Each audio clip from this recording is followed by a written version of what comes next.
Friends, again, I welcome you all in this video in which we are going to talk about direct indirect speech.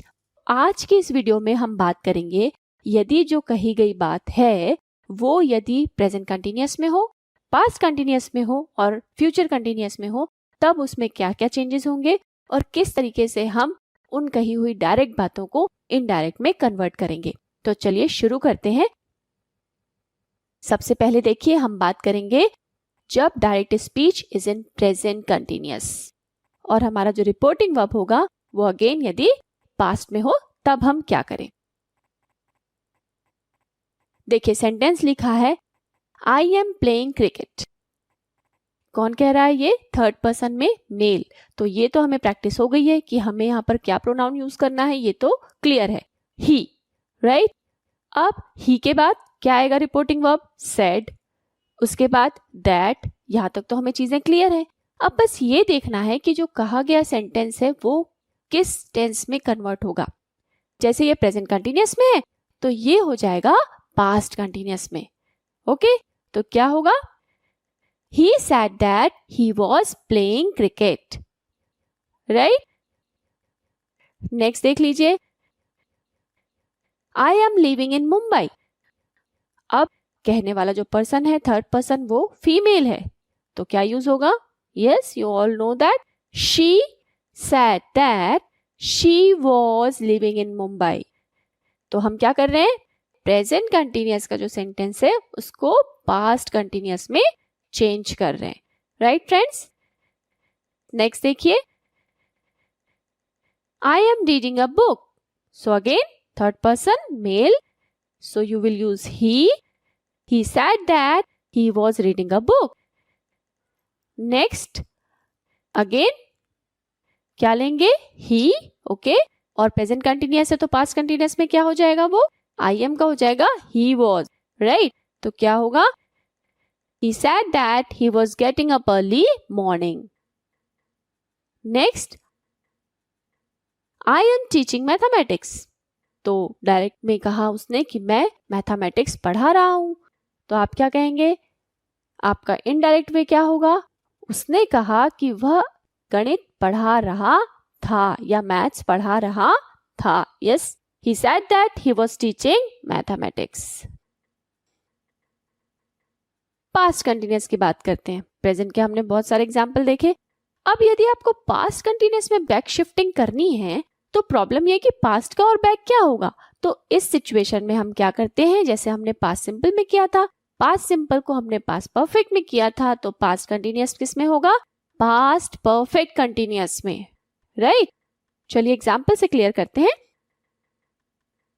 I was playing cricket. मैं cricket खेल रहा था।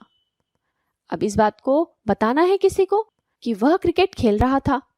क्या कहेंगे? He said that he had been playing cricket, right? Clear है? Next I was living in Mumbai. मैं मुंबई में रह रही थी।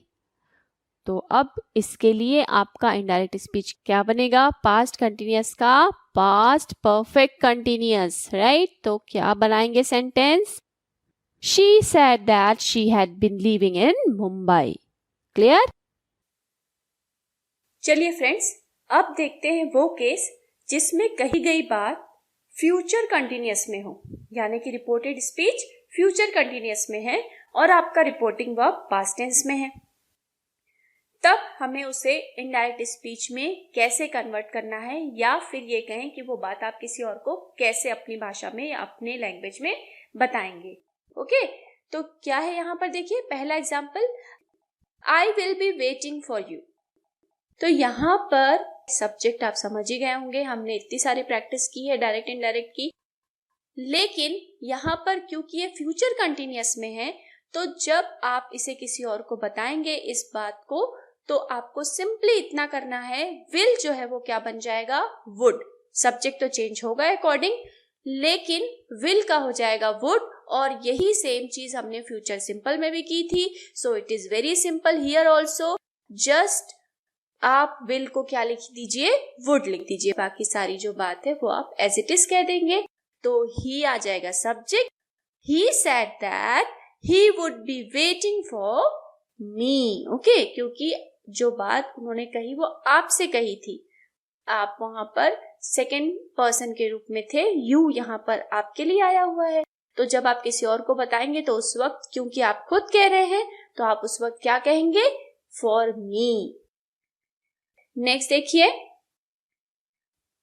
ये क्या कह रही हैं, I will be learning dance next month, मैं अगले महीने डांस सीख रही होंगी। ओके, तो क्या हो जाएगा, सब्जेक्ट देख लीजिए, she said that she would be learning dance next month.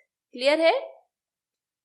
I will finish my work in 2 days, क्या कह रहे हैं ये कि वो अपना काम 2 दिनों में खत्म कर देंगे।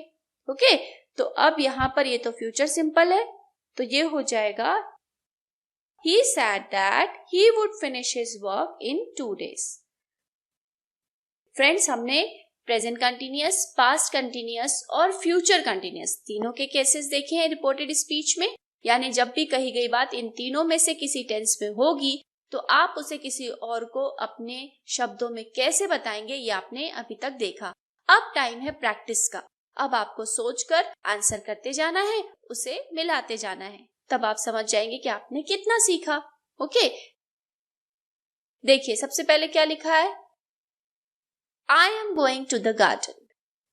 इन्होंने क्या कहा पास्ट में कि मैं गार्डन जा रही हूं। ये उस समय की बात है जब उन्होंने कही थी, पास्ट में कभी कही थी। अब इस बात को आप किसी और को बता रहे हैं कि उसने ऐसा कहा था, तो आप कैसे कहेंगे, शी सेड दैट, और प्रेजेंट कंटिन्यूअस में जो बात थी वो हो जाएगी आपकी पास्ट कंटिन्यूअस में, she said that she was going to the garden. Clear है। She will be cooking dinner, अब ये हो गया फ्यूचर कंटिन्यूअस, तो फ्यूचर कंटिन्यूअस का कैसे होगा कन्वर्ट, यस, याद आ गया, she said that she would be cooking dinner. Next one, I am cleaning the dishes now, तो क्या बनेगा, सोच लीजिए, प्रेजेंट कंटिन्यूअस है, पास्ट कंटिन्यूअस में कन्वर्ट होगा, subject according to that change होगा। She said that she was cleaning the dishes then। अब यहाँ पर हमने आपको प्रैक्टिस कराई थी, टाइम जो है वो कैसे चेंज होता है, ये उस वक्त की बात थी जब उन्होंने कहा, तब नाउ उन्होंने कहा था, बट अब जब आप इसे बाद में बता रहे हैं तो वो जो प्रेजेंट का टाइम था नाउ, अब वो हो जाएगा देन, यानी उस समय। ठीक है, क्लियर। नेक्स्ट देखिए, I will be waiting for you, अब क्या होगा इसके लिए, बना लीजिए, थर्ड पर्सन है और जो है ये मेल है, जिन्होंने कहा है वो कोई मेल थे, तो अब इनके लिए हो जाएगा he said that he would be waiting for me, क्योंकि देखिए क्या लिखा था, for you। फ्रेंड्स, हमारे पास यहाँ पर एक लिस्ट है, आप इसे देख लीजिए कि किस तरीके से हमें कुछ कुछ वर्ड्स में चेंजेस करने पड़ते हैं। तो इन बातों का आपको ध्यान रखना है और साथ ही साथ आपको और भी इसकी प्रैक्टिस करते रहना है ताकि आप इसे बहुत अच्छे से कन्वर्ट कर पाए। Okay friends, till then, bye bye.